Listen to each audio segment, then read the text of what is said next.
All right. Good morning, everyone. Happy Saturday, or almost happy afternoon, I guess, on Saturday. Today I'm live here with Kevin Lachoff of Newmark Knight and Frank. Good morning, Kevin. Good morning, Heather. How are you? I'm good. I'm good. Thank you so much for joining me today. No, thank For you for those of having me. you who haven't seen the post, Michelle Mayor Ford was not able to come on this morning. She had to reschedule. So we will see her another time. But Kevin was able and willing to come on this morning. So, Kevin, do you want to talk a little bit about your business? Tell us what you do. All right. And first, I'm going to apologize. I do have a dog that every time some other dog passes by, she will start barking. So at some point, I may have to go wrangle her. Um, and what I do, I'm in commercial real estate. I do sales and leasing. My typical clients are landlords that have, privately held properties. So almost the mom and pop type of landlord, I guess, rather than an institutional landlord. Most of our property listings are in the 5 to 10,000 square foot range. We lease a lot of spaces in the 1,000, 1,500, 2,000 square foot range, and we sell properties typically up to about $15 million or so. And I've been doing that for about 15 years. It's a family business. I work with my dad, and he's been in the business for about 60 years. Um, and we've been working from home respectively now since March. Wow, yeah, COVID has been really hard on the real estate. I've heard. How are you guys doing with showing listings or people renting right now? What's it been like? It's definitely, caused a slowdown. There's no doubt about it. I hear from the residential side from friends that are, in residential real estate that, their business is on the uptick, if anything, because people want to stay at home in bigger and better homes. But, and I apologize, they're dropping off a U-Haul container next door now. So there might be some more noise. Um, but on the commercial side, people are having to adapt in every direction in office space and generally working from home and not sure between social distancing and working from home, what their demands are going to be going forward. So it's had a definite chilling effect on the market. And then, of course, our retail and restaurant sectors, everyone here, I mean, all the news is true. It's, they're having a terrible time. And then if you're a landlord, the rent moratoriums and eviction protections are killing you that way. So, there's going to be sellers or landlords that become unwilling sellers or, potentially facing foreclosure because, unfortunately, without a tenant paying rent, their business is, of course, in dire straits also. So there's no winners. Maybe a small number, but by and large, there's no winners in this game. Yeah, I mean that's really hard, especially when you rely on somebody else's rent and now that person's been shut down, they can't pay you rent. I mean, it's Yeah. a vicious circle. So, Yeah. how have you been? I know you're a member of the chamber. What drove you to join the chamber? So I joined the chamber. I started in commercial real estate in 2004, and Steve Rose, as a family friend by 2005, said, "Kevin, you should join the chamber now." Before that, I spent about 7 years in TV and film production, and so as a freelancer, the chamber didn't really have a lot for me to offer me, but when in production. But as a small business operator in 2005, there was definitely a synergy there and a chance to meet people and make good business connections. And by 2009, I became a board member, and in 2015, I was chair of the board, and I've been vice chair before and after. There's a chair elect that's the incoming chair for the following year, and then the immediate past chair. But then there's a handful of vice chairs, and so typically, the last few years, I've been invited by each of our successive chairs to help as the chair for the governmental affairs and that side of the chamber business. I've been fairly involved in our local politics now for some time, and so it kind of is a good fit for me, and hopefully I take some of the work off of Colin's plate and help be a sounding board for him. Yeah, he's been very, very busy. Yes. Very, very busy. So we have Candace. Good morning, Candace. She's saying hi to both of us. Candace, how you doing? Rafia saying hi. Hi, Rafia. And they're both great chamber cheerleaders. Also, they do good work with the ambassador portion of our chamber, helping to introduce people and make connections. And yeah, it's a good organization. And a lot of people don't realize how intertwined the chamber is with the community. One of the things that breaks my heart is seeing sometimes council members or sometimes community members disparaging the chamber as though the chamber represents, nothing but national evil businesses for some reason, when the majority of chamber members are small businesses that a significant number of us live in Culver City, are huge supporters of the Ed Foundation, of each of the school PTAs, AYSO, Little League. The Fiesta La Bayona was originally started by the Chamber of Commerce as a way of drawing people into the community and giving the community something to celebrate and have people come and attend and meet some of the businesses as well as have a party. There's just so many things that, the whole purpose of a community's chamber of commerce is to promote business within that community. Yeah. And so it's I've never quite understood the vilification of our chamber. But me either. Especially right now, they've been so pivotal in helping our small businesses. Our city really dropped the ball on helping our small businesses as COVID started. And the chamber, if nothing else, they're boots on the ground. They're in contact with everyone, and they've done a wonderful job of feeding the information that was lacking from the city. Colin has been amazing and very busy. Yeah, I mean, poor guy, he needs a break. But, I've had people on that have talked and said, I joined the chamber this year during COVID because I called the city to get an answer to a question and went 2 weeks without an answer. Wow. I called the chamber. Within 24 hours, I had the answer to my question. That's a really powerful tool and should be a resource to the city.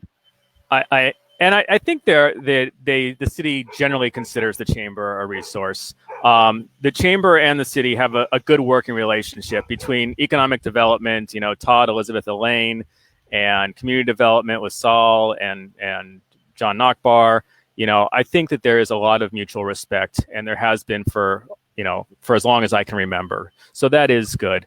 And as much as I hate to hear that the city, hasn't been as proactive during COVID on some of these fronts, it is wonderful to know that Colin and our office staff have been able to help, fill in that gap.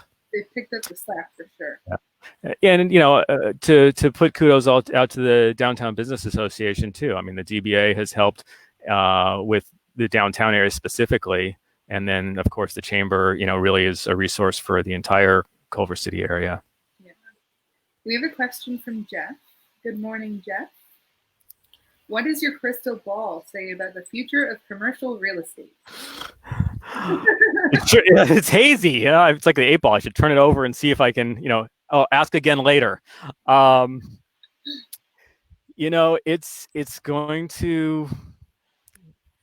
to be interesting. I don't know what else to say. It's not, interesting, not necessarily in a good way, but for months now, I've said, there's a couple things that are going to really help drive the direction this goes. One is, how long are we in this situation, and two, what's the resolution out of it? What does that look like? I think that as much as important as it is to get a vaccine and get the vaccine spread out to widely and quickly, the other thing is the treatment side of it, because there's going to be people that get it, there's people that do have it, and the faster we're able to have a reliable and survivable outcome, due to a treatment path that makes sense that people can afford and have access to, that'll help a lot as well.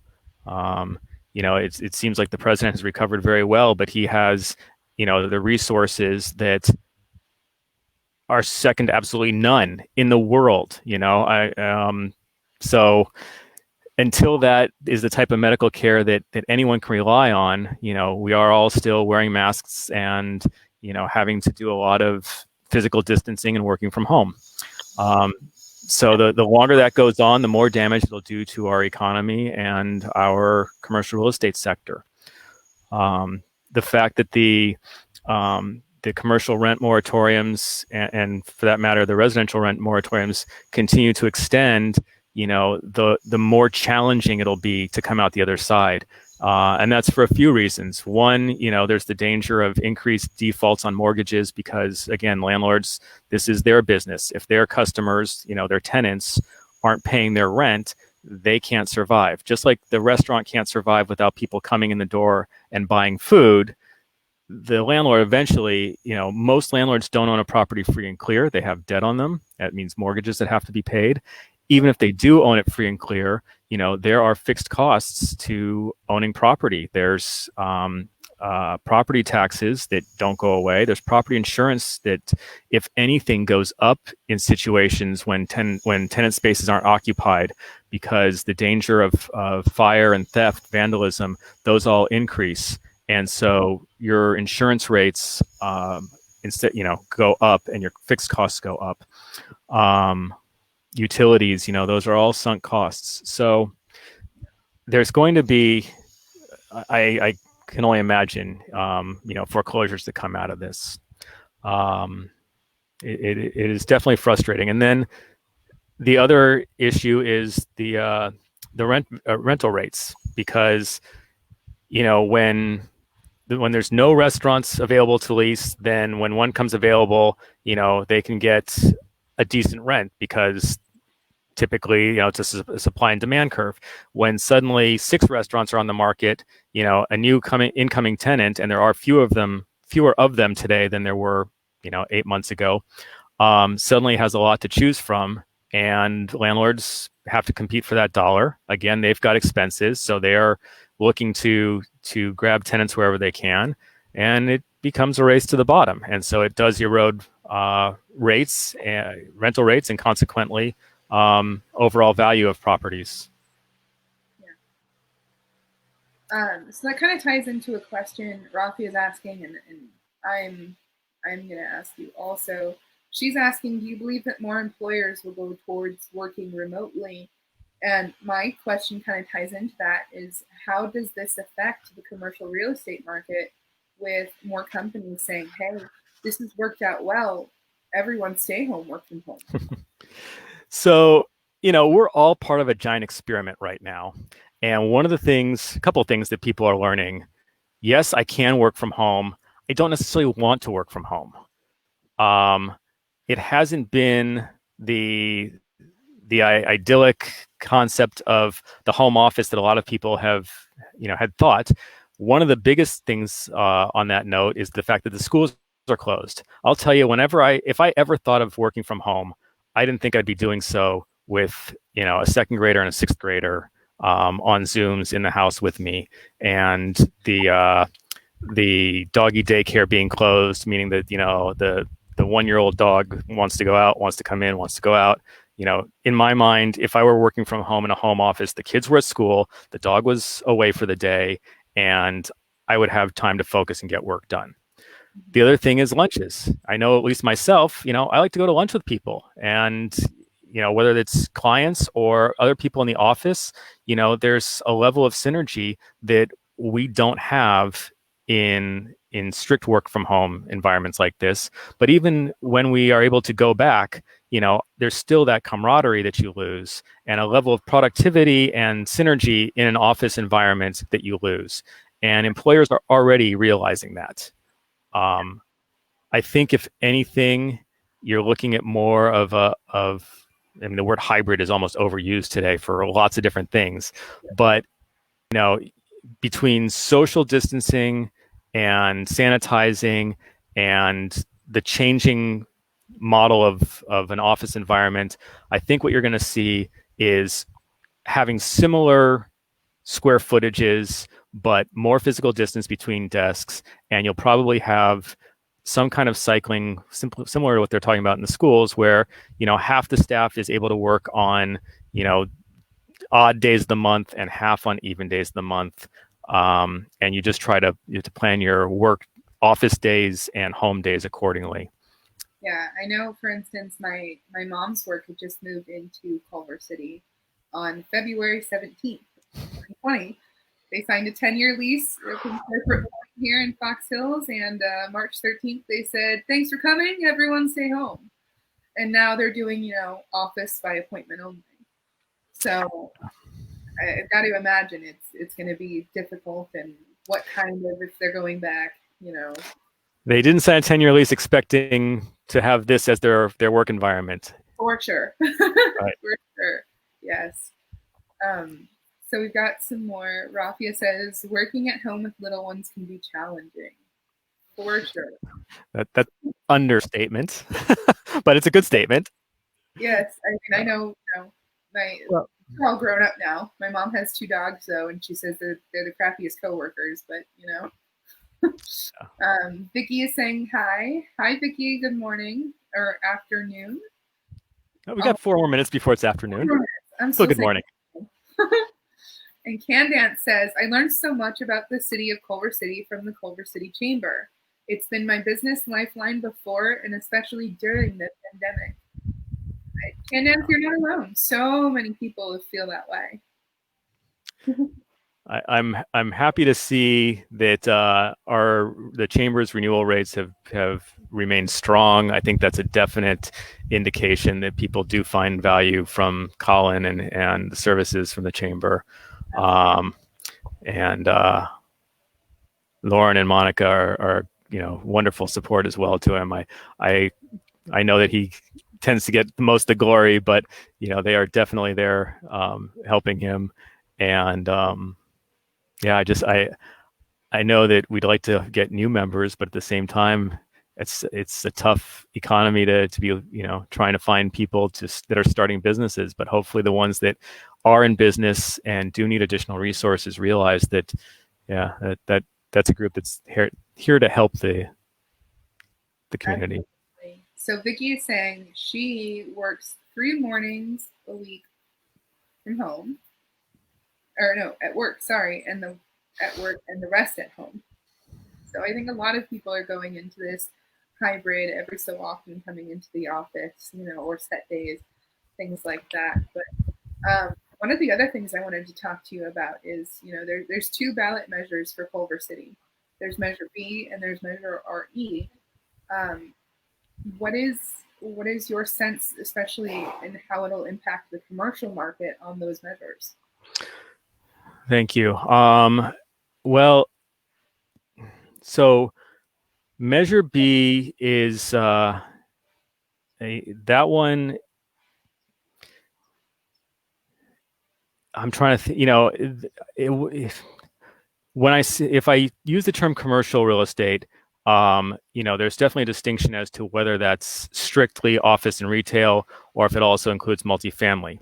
And I do sell apartment buildings from time to time, and so I will, in this case, include that in the definition of commercial real estate. Absolutely, it's going to have an effect. We've already seen quite a number of apartment owners either actively putting their properties on the market for sale or discussing and contemplating it based on the recent rent control changes that have gone into effect. And AB 1482, the statewide Rent and Tenant Protection Act, by being a statewide measure, really kind of, keeps the playing field level. By going beyond that to the level that the current council has on rent control, they have put Culver City landlords at a disadvantage that they've never been at before.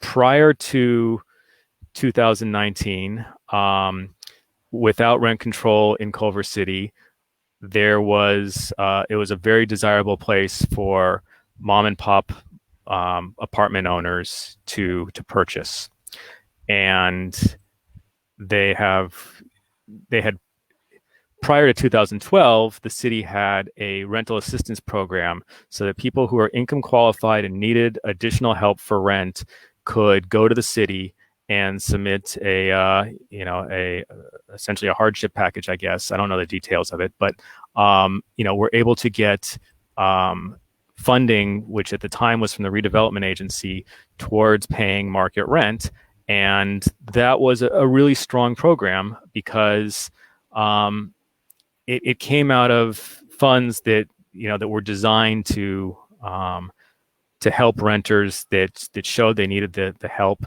and help landlords get a market rent.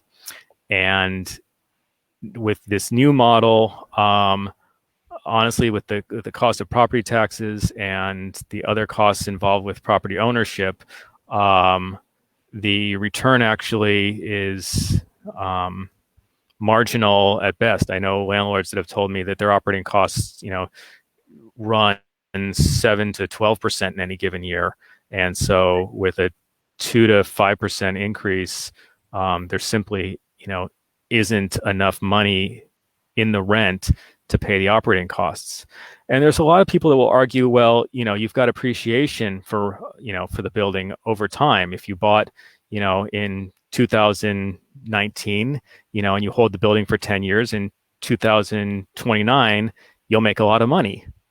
Well, that's one aspect of an investment, but that means you also have to have the cash flow during that entire 10-year hold period to be able to keep the property, service the mortgage and the other expenses, and that over that same 10-year term, that alternative investments wouldn't have gotten you more money. So if you can, put that money in the stock market or in other places and still, get a good return, why would you take the risk and expense and effort of real estate when there's alternatives? Right. Being a small apartment building owner is work. I don't own, but I help manage a 4-unit building that my family has had for 3 generations, and I see every time we have a tenant move out, the costs that go into that, the cost to turn a unit easily can be equal to at least a month of rent. I mean, if someone's getting, $1,500, $2,000 in rent, try hiring a crew to come in and repaint an entire apartment, either change out carpet or refinish floors, repair things that might have been neglected or broken. It gets very expensive very quickly. So I think at least for me, my big thing with Measure B is, as a renter, it doesn't change the cost of my rent. My rent doesn't go down. My rent stays down. So it's not really helping. There's tenant protections, but in my view, the newest rent control ordinance is very punitive, especially for small landlords. For people that may not know, instead of there was a payment that needed to be made if you wanted somebody to move out to redo the unit or anything like that, it was changed to be 3 times the market rent for that unit. So even if somebody's paying under that, you have to pay them the market rate for that unit 3 times plus $1,000 for assistance in moving. I mean, at a time when you're about to redo that unit, you're about to, have to redo it, like the cost that you're saying with refurnishing and redoing and repainting, new carpet, all of that. Now you have to worry about that as well. I mean, that alone could put a landlord on a make or break.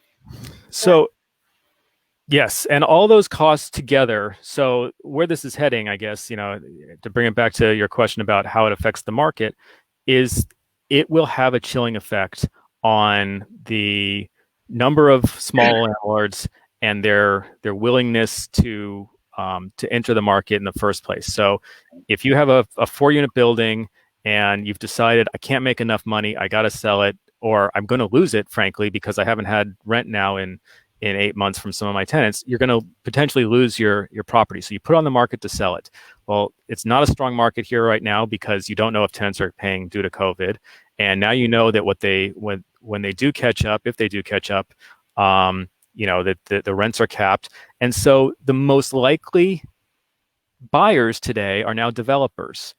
And I can promise you, and I spent 8 years on the planning commission, I can tell you the streets that have, seen this the most, it's going to accelerate where you've got properties that had 3 or 4 units that were at the lower end of the market because they were older housing stock. They weren't, sexy, new, modern properties. Those were the ones that were the most affordable, and those are the ones that are going to disappear first and fastest, and they'll be replaced, in 18 to 24 months with 4 to 5 units, 25-foot high, 24-foot high, luxury condos. And I imagine that fewer of them will be apartments in the first place because, you're still going to face, headwinds on the rental market. They will build condos, they will sell them, and they will cash out.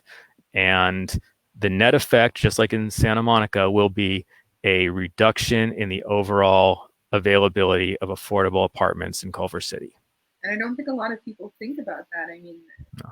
I've said it before.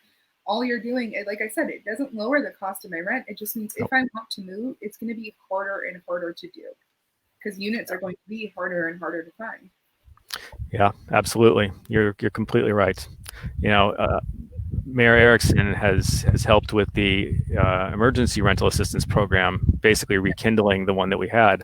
And if you're elected, I hope that's something that you'll consider bringing back with him as a permanent direction. I really hope so. I think all this money that we've been spending on even the interim rent control plan, I mean, this is $1 million that we could have put into the rental assistance program. Absolutely. It helps residents, but more importantly, it's the perfect cycle. It helps the residents, but it also helps the landlords be able to keep and maintain their buildings, thus keeping affordable housing in Culver City. So, and I'll tell something that's not a complete secret is that when rents soften because of an environment like we're in right now, landlords have to make concessions if they want to keep their tenants, and end up having to reduce rents if they're above market, and they can't do it in a way that lets them ever, go back to the market rents that they had. So, if you're in a unit today that's $2,000, and because, a number of other units in the area have dropped down to 1,800, if your landlord agrees to lower your rent to 1,800 in order to keep you from moving across the street, because you've been a good tenant and he wants to keep you, when the rest of the market recovers and rents are $2,000 again, he's not going to be able to suddenly put that back in your, back to you. You're going to get, a $36 increase instead of, a $200 one, because your increase is going to be based on, on a fixed annual increase instead of, a market rent. Absolutely. So, and Scott Zeidman is watching with us. Hi, Scott. And he's saying something very, very similar. So the costs associated with the city's new rent control ordinance are estimated to be in excess of $1 million. Couldn't those funds be better utilized to help renters who are still protected by the state's rent control rather than spent as administrative costs? So, definitely, Scott. 100%. Yeah. It's why personally I'm in favor of Measure B, is simply because with statewide rent and tenant protections, the differences with what have occurred at the city level do not justify the price tag to the entire community, especially if that money could be spent into a rental assistance program. It really is a better solution than lowering all the values across the board. With I personally want to point out it's $1 million right now. Yeah. But Santa Monica, for 2019, 2020, they're spending $5.3 million. So is there the potential that this could skyrocket and go higher? Absolutely. Nobody really knows right now. So this is just the starting cost. Well, and I somewhat hate to say it, but rent control really becomes a lottery winning for the people that are in the units at that moment, but it doesn't help the overall community. Again, you lose housing stock over time. There's a lower value to properties in general. You lose the affordability factor. Again, it's the older, more affordable units that get lost first, and so it's just not the magic bullet that it's made out to be. Right, right. I know we've got some more comments here that I'm going to read. We've got Michelle saying developers are ruining our small town feel. I tend to agree with you, Michelle. I tend to agree with you. Yeah, it's a balancing act because I mean, everybody agree. A lot of people agree. I don't want to say everybody. So many people agree that there's got to be some level of development so Right. that the supply side continues to increase. I really think there's an appropriate place for it. I absolutely don't agree that R1 neighborhoods should be turned into R4. I'm not a proponent of upzoning in the residential neighborhoods because I think that having single family is a critical component to a community. And if you don't have it, I think there's going to be a lot of people that start to just leave neighborhoods in general. Again, you'll have developers that now develop 4-unit buildings, and you're going to change. It's going to exponentially and rapidly change the character and feel of neighborhoods. And I don't know about you guys, but I chose to live in Culver City. I didn't choose to live a mile away in Palms. Yeah, I absolutely. I wanted a neighborhood. I wanted, a yard and some of the things that people look to R1 neighborhoods to find, distinctly because I didn't want to be in an apartment anymore. And I think that that there you need to have housing stock that accommodates a variety of lifestyles and needs. It's there's something to be said for housing diversity for that matter. Absolutely. And Michelle says people have moved here within the last 10 years, hell bent on changing everything about our city. It's a shame. Yes on B, no on measure RE.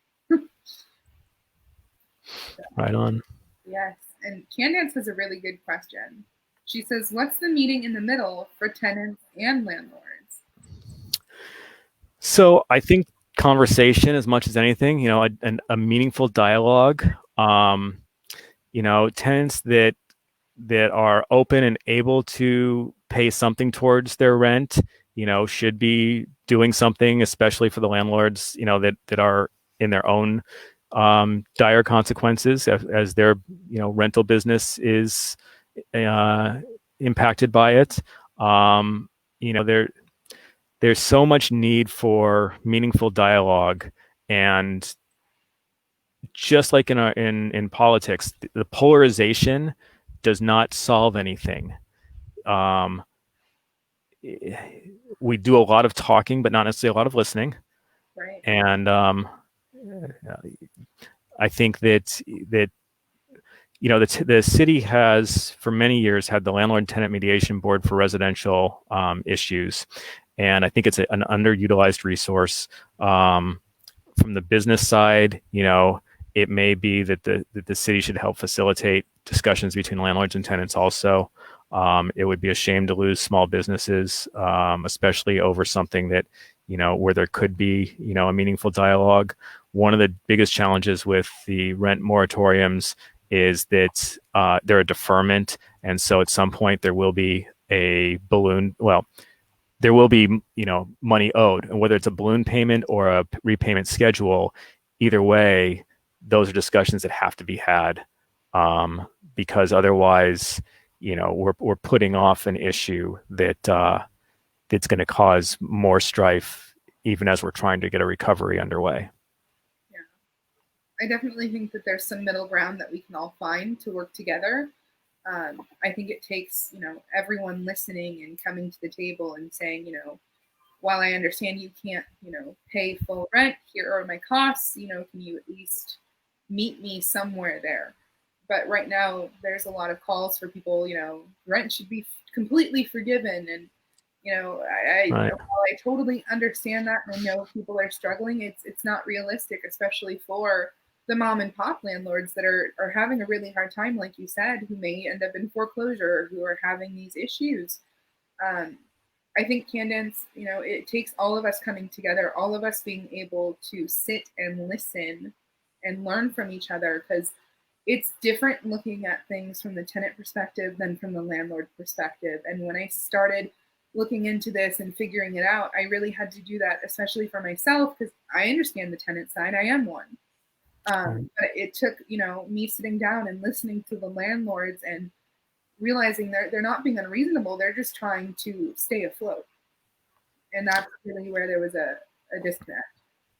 Well, I appreciate that you've looked into that and kind of considered perspectives like that. I think that's very valuable, and I wish more people would be like you in that respect. Me too.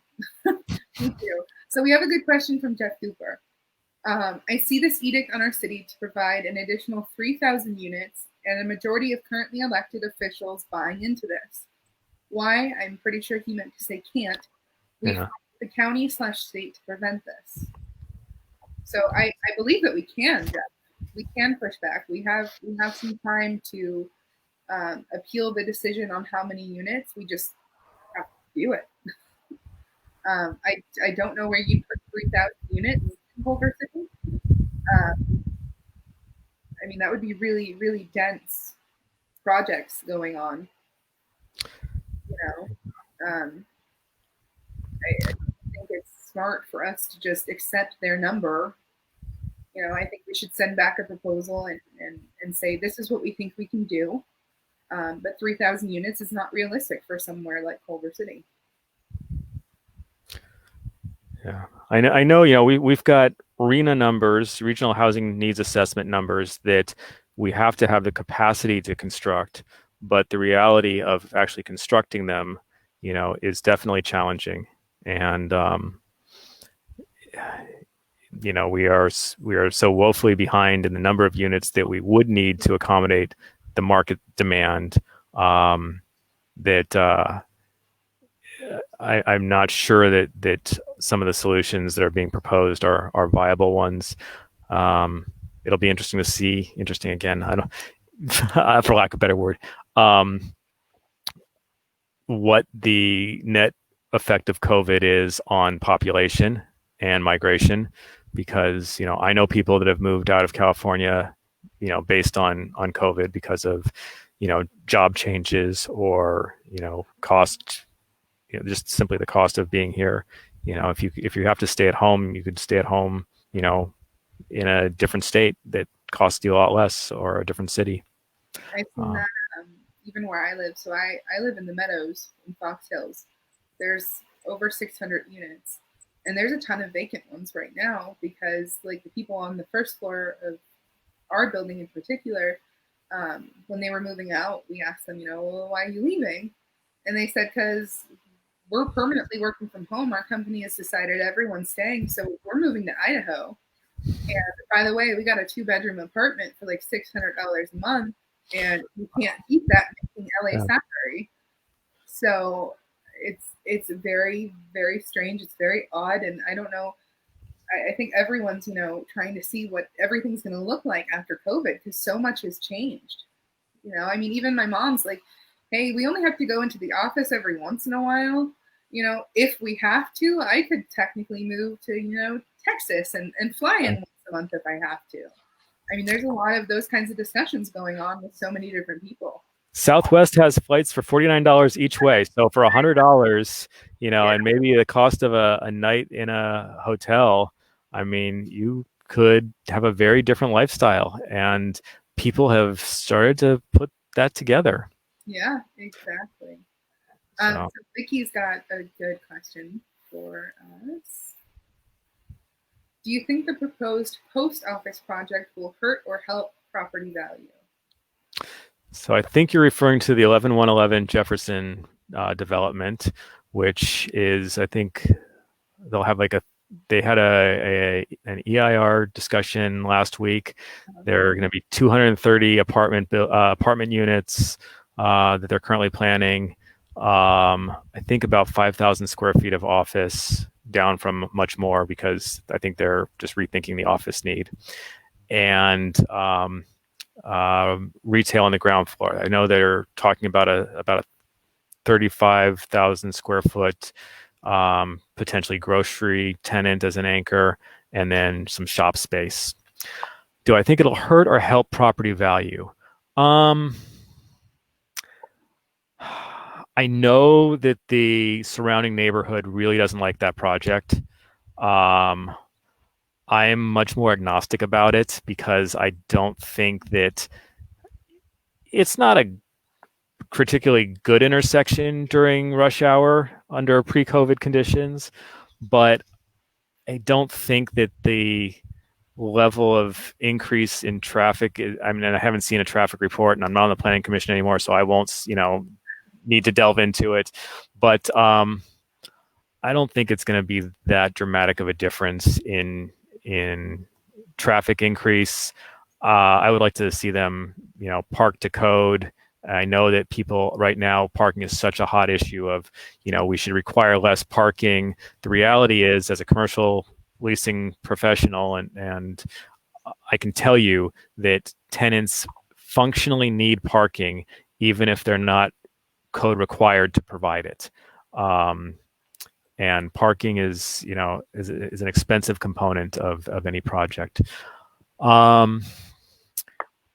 As far as the building, I think they're actually, it must be through like SB 1818 or something, which is the bill that allowed for developers to get concessions in order to put in more affordable units or any affordable units. I think through that they're going to actually ask to go above the city's height limit. I think they're looking at doing, I think it was 67 feet total instead of 54 feet in height. I would like to honestly see additional affordable units in the project. And I know that the city is working on some models to kind of compel developers to put in a better variety of income diverse units. So I think if we can get ideally some more affordable units in the project and offset some of the units that we do need to develop in our community, I think that wouldn't be a bad thing. Overall, to Vicky's question of whether I think it'll help or hurt values in the area, I think if you own the shopping center across the street, it is an advantage to you. It'll help your project be worth more. If you're a homeowner in the area, honestly, I don't think it's really going to affect the values. I think there's so many other things that go into what people will pay for single family residential or multifamily condos, townhouses. I don't think that development in and of itself is going to really change the value of somebody's home. I'm not sure if that's the answer that anyone was particularly looking for, but hopefully that also helps ease fears that there goes the neighborhood. I don't think that's gonna happen either. I know Vicky's saying it has mixed reviews, but I pretty much like it. And right under her comment is Marta. Traffic is horrible now. No way. There'll definitely be an increase in air pollution, crime, and traffic. So there you have it. I'm much more worried about the crime, depending on what happens with Monday night's council meeting and the calls to defund the police. But I don't want to go there because that is another political hotbed. We have. Here we go, Marta. I strongly oppose building at the post office. You're not alone. There's a lot of people that feel the same. Yeah, I mean, the post office itself right now is not exactly a big advantage to the neighborhood either, though. I mean, there's the backside of it along Sepulveda is a fenced off storage yard for postal vehicles, Yeah. and it's got a Jiffy Lube or Easy Lube or whatever the lube place is on the corner. And I mean, Coco's is great, but the parking lot looks tired. Nobody wants to. None of the tenants want to put money into their spaces because it's slated as a development site, and so it is getting more blighted. And seeing Aaron Brothers go out and Pier 1 closing and Toys R Us closing, it's like that intersection, it's not looking hot these days. For sure. So we're going to start winding down, but we do have one more important question from Maria. She says, are you aware of current council plans to create more R2 zones in R1 neighborhoods? Is that where we're headed? So yeah, go ahead. I mean, the R2 is almost already a given based on the state forcing down ADU laws. And people have very mixed feelings about whether they're very mixed views, I should say, about whether they're pro ADU or anti. But either way, the de facto result is that there is no R1 anymore. There, with rare exception, in this case, like the Crest has an exception to it. There really are no bona fide R1 lots anymore.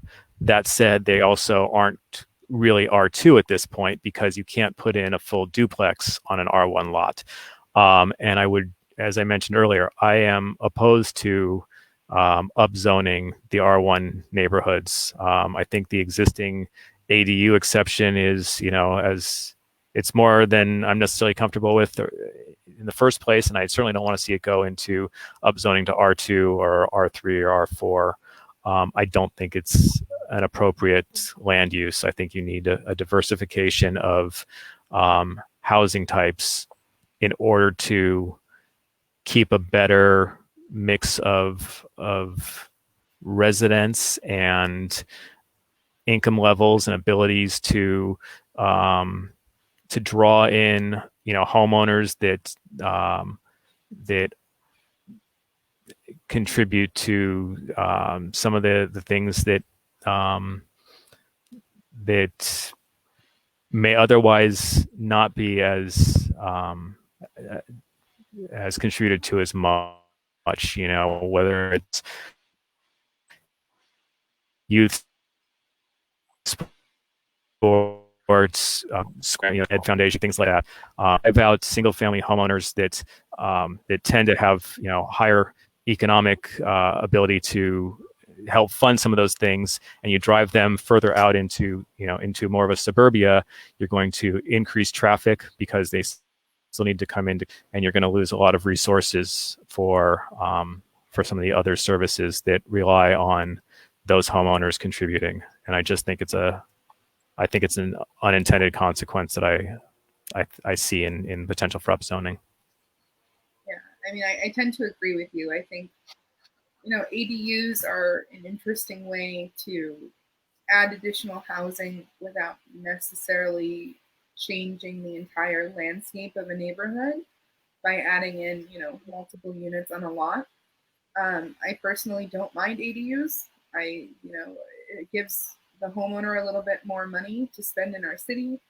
And there's other things that we can do as far as upzoning further than that. I mean, the other thing that comes into my mind is our city infrastructure going to handle it?